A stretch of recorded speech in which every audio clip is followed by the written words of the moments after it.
17 বছর বাদে বাংলাদেশে তারেক রহমানের প্রত্যাবর্তন, আর এই নিয়ে বিরোধী দলনেতা শুভেন্দু অধিকারী কি বলছেন শুনুন। ওখানে একটা সরকার আছেন, কিছু ইতর, কিছু বাঁদর, কিছু জঙ্গি, কিছু উন্মাদ, কিছু ধর্মান্ধ, কিছু মৌলবাদী, যাদেরকে পশুর সঙ্গে তুলনা করলে পশুকে অপমান করা হবে, তাদের হাতে চলে গেছে। আরেকটা 71 দরকার, ওখান থেকে ওরা করুক, বাকিটা আমরাও করুক। আরেকটা 71 দরকার, আমার ব্যক্তিগত মত।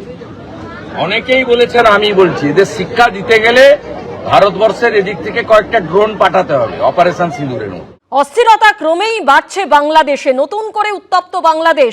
ককটেল বোমা বিস্ফোরণে কেঁপে উঠল ঢাকা। ঢাকার নিউ ইস্কাটনের মগবাজারে ককটেল বোমা বিস্ফোরণ। মগবাজার উড়ালপুল থেকে বোমা মেরে পালায় কিছু অজ্ঞাত পরিচয় দুষ্কৃতী। বোমা বিস্ফোরণে প্রাণ হারিয়েছেন সিয়াম মজুমদার নামে এক তরুণ। ঘটনাস্থলের উল্টো দিকে একটি মোটর পার্টসের দোকানে কাজ করতেন সিয়াম। চা খেতে এসেছিলেন তিনি, সেই সময় বোমা এসে পড়ে তার মাথার উপর। জানা গেছে ঢাকা পুলিশ সূত্রে অজ্ঞাত পরিচয় দুষ্কৃতীদের সন্ধানে খোঁজ চালাচ্ছে পুলিশ।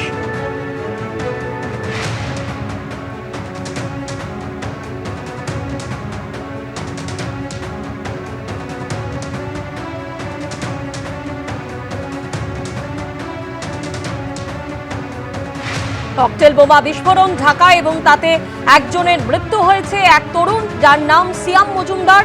ঘটনাস্থলের উল্টো দিকে একটি মোটর পার্টসের দোকানে কাজ করতেন তিনি।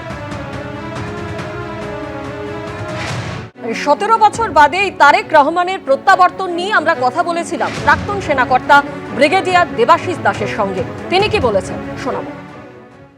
বাংলাদেশের আজকের রাজনীতিতে এটা একটা খুব বড় ইম্পর্টেন্ট ল্যান্ডমার্ক পদক্ষেপ। যিনি আসছেন তিনি হচ্ছেন এখন বিএনপির কার্যবাহক চেয়ারম্যান।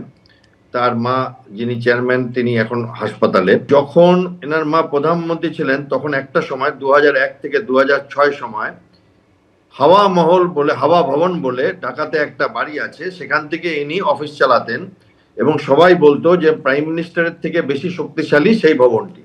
ওনার আশাতে বিএনপির সত্যি পালে হাওয়া লাগবে, কারণ একটা মুখ খুঁজে পেয়েছে তারা। ইনি 18 বছর বাংলাদেশের রিমোট কন্ট্রোলে পলিটিক্স করছিলেন।